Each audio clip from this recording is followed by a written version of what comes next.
Pinagpapasalamat ko kay Lord, yung kanina lang, another milestone, unlock, 4 million! 4 million followers sa Facebook page. So, naunahan na niya yung YouTube natin. Pero, mas solid pa rin talaga ang YouTube. So, saan sa? 4 years ago, parang mangarap. 4 years ago. Thank you kay Lord. Grabe. Binayaan tayo ng ganun na followers and community na yun, pinagkatiwala sa atin. So, dapat maging medyo nakaka-pressure lang din. Siyempre, at maging responsible tayo sa lahat ng ginagawa natin kasi nakikita tayo online. Kaya yun, dapat maging best example tayo bilang isang good influencer and siyempre, follower ni Christ, di ba? Kaya thank you kay Pastor ER bilang mentor natin sa ating pagdating sa spiritual life natin. Laking bagay po talaga. So, yun, isa pa yung kagaya ng pinagpapasalamat din ni David, yung pagbabasa ng Bible. Laking tulong. Yun, sa pagbabasa ko ng Bible, ang dami kong natututunan. Minsan, di ko na lang namamalayan na natatanim na siya sa isip ko. Hindi ko namamalayan. Natatandaan ko. Random days. Yan, di ko na mamalayan. Ay, bigla siyang natatandaan ko na dati di ko naman alam.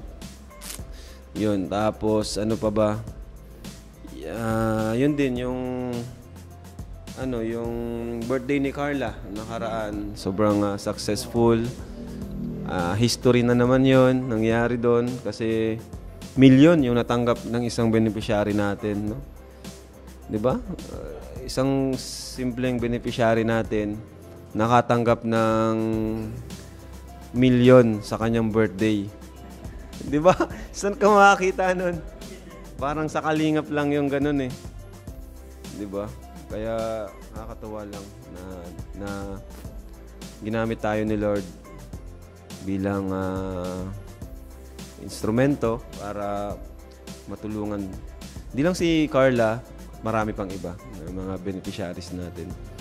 So, yun lang naman, Pas. Ay. Nagreklamo nga si Kuya Tats, bakit daw wala siya doon. Ipalit na lang ako doon. Kuya Tats, ipalit ka na lang.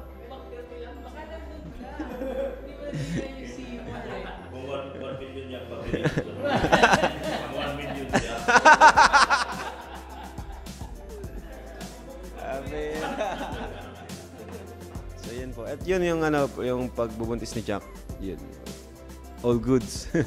Kaya thank you kay Lord. Thank you po. God bless.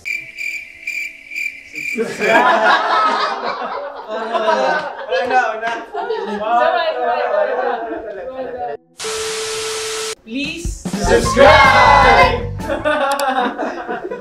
YouTuber. Salamat po sa inyo. Thank you.